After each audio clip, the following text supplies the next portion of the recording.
So, a little bit of trimming advice. So, I always wet my rims when I put them on the wheel, and then I'll still use a couple of pieces of clay to help secure it down.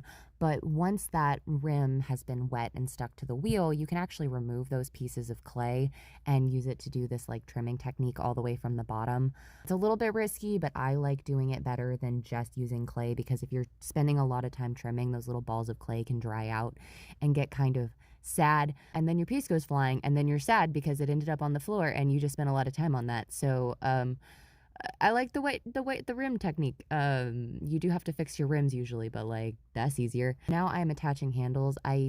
Like I said, I made two different handles so I could pick which one I thought would look best on this piece. It's a little bit wetter than I would really normally like to do, but I was only trimming one piece this day, so I didn't have like 10 or 15 pieces or however many. That's a lot. I would not want to trim 15 pieces in a day. I might actually explode and die. So when you're attaching handles, if you've never done it before, a big thing about handles is you really want your handle and the piece you're attaching it to dry as evenly as possible. That's how you prevent cracking, which is partially why I let the handle dry a little bit, and then you score and slip it and attach the piece.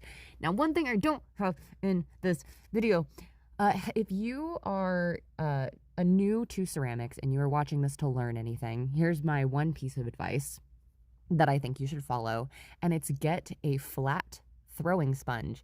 I didn't have one when I attached this handle, and when I was making this video, I was like, oh no, I don't have a throwing sponge. So I used the flat throwing sponge to actually get the piece, like the little crevices in between the handles.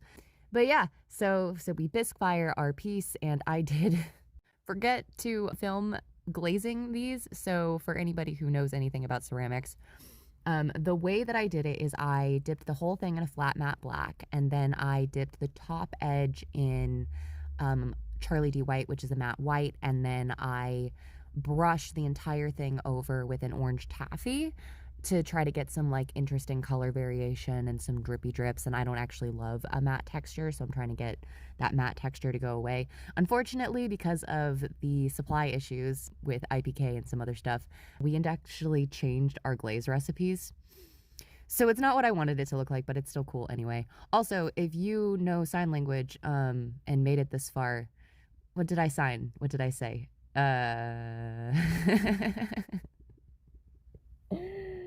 This video is so long. Anyway, here's the completed piece. I do think this is the one that I trimmed, but I don't know for sure because I did a couple.